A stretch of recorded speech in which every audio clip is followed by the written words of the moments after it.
Process servers, let's talk self-defense. So you're out on a gig, you know the person's violent. I've already given you a couple moves, right? Step back to the side, drop the papers down, watch them out of your peripheral, and then hopefully that gives you enough lag time. You've identified, you've notified, drop and bounce. But let's say that doesn't work out. Somehow you got yourself tangled up or you're in a corner and you can't leave. I was in one situation that I was reminded of while I was given that last video of how I was being very aggressive on a serve. And I bypassed security, dick move, I'll admit. And I keep going down to see if this person's car was there. I already knew what they were driving. I just needed to get a glimpse. If I got a glimpse of the car, I knew, okay, I could wait them out and the client just has to pay to play, or they're not there. I got to go ahead and reassess and maybe restart another day. So I'm heading down the parking structure and here comes this Marine. I got two security guys behind me. I got a Marine in front of me. And to be honest with you, I was a little more scared of the Marine than I was of the two Oompa Loompas behind me. The Marine was just doing his job. He was stepping up. I was doing what I can to kind of evade, but I really couldn't. I had the two guys behind me. It was kind of a messy situation. The Marine took a swing on me. And what ended up happening was I defended myself. I got out of the way of the fight. I turned the guy, got him out. And then once his back was to me and he was to the ground, I went ahead and just dipped, right? Oompa Loompa saw that I could handle myself with the Marine and split. And lucky for me, it didn't really get into a fight. I was lucky enough that I could just diffuse it right then and there out of the gate. The Marine knew with that move, like I knew what I was doing. And like when he got to his feet, we both were just kind of like, haha, I see you, I know you, we know each other, what's up, what's good? And I bounced. So I want to talk to you about some of these moves right now. When confronted in a situation where I don't feel like I can back out of, my hands don't go up. I don't go into a fight position because I don't want people around me saying, hey, not only did I see the fight end, I saw it start, Ken was aggressive. I don't want that. Anytime I get into a fight situation, my hands come up. Whoa, whoa, whoa, right? Whoa, the last time they like reflected back when they're telling the police he didn't want anything to do with it, he had his hands up. But I'll tell you from this position, I feel far more comfortable here throwing a punch. I could block a punch. I could also throw a palm from here. I could duck a punch. There are many things that I could do right from here and I don't look like a threat whatsoever. So I'm keeping these people cool. I'm also keeping onlookers like thinking, whoa, hey man, he doesn't want anything to do with it. All right. So when the person does get aggressive and start throwing punches, don't eat them. Get the hell out of the way, right? We're talking blocks. Block those punches, duck those punches, move, get off that center line. If you can, get the hell out of there. You know, there's like nothing wrong with like flight and like bill for another day, people. So let's keep that in mind. If they do get a couple in on you, you got to remember, punches hurt. It's not the end of the world, okay? Stick in the fight.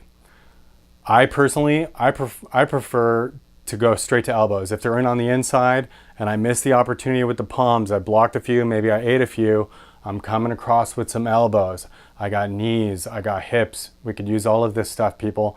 So let's just keep it moving. Keep yourself safe, keep yourself protected, and then throw some elbows, throw some knees, get them off their game. If there's an opportunity, again, get the hell out of there.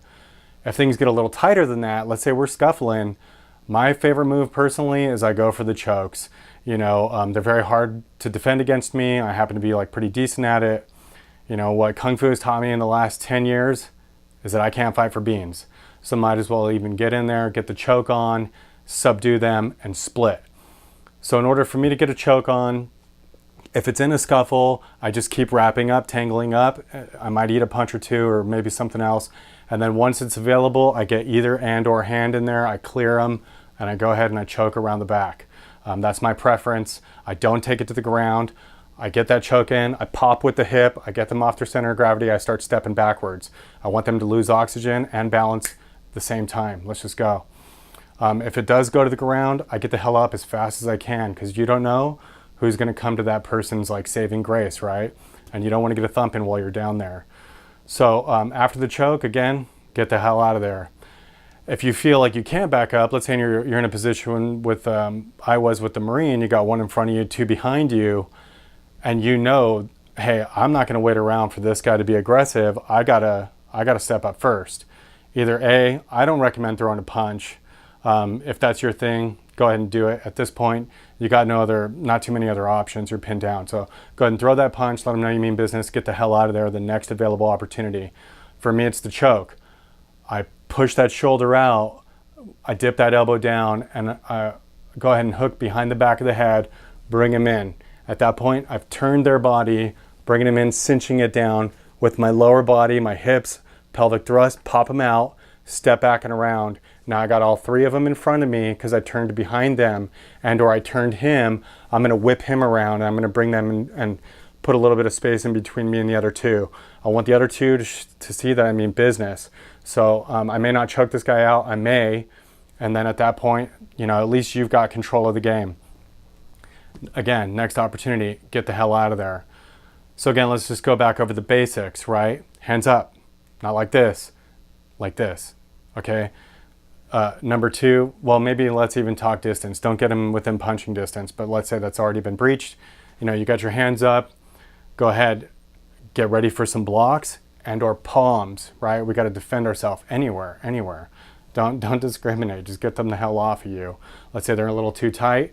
Now we're coming across with some elbows, up, down, back, around. It doesn't matter. Maybe some hips, maybe some knees. Let's get them off their center of gravity, right? They're even tighter than that. At this point, I say go for the chokes, pull some hair if you have to, clear that throat, get that arm in there, cinch them out, get them out, and then get the hell out of there for yourself. So again, be safe out there and hopefully evade the fight. Don't get put into that bad situation in the first place. I hope you enjoyed this video. Have a wonderful afternoon. If you like the video, subscribe, smack it, flip it, rub it down.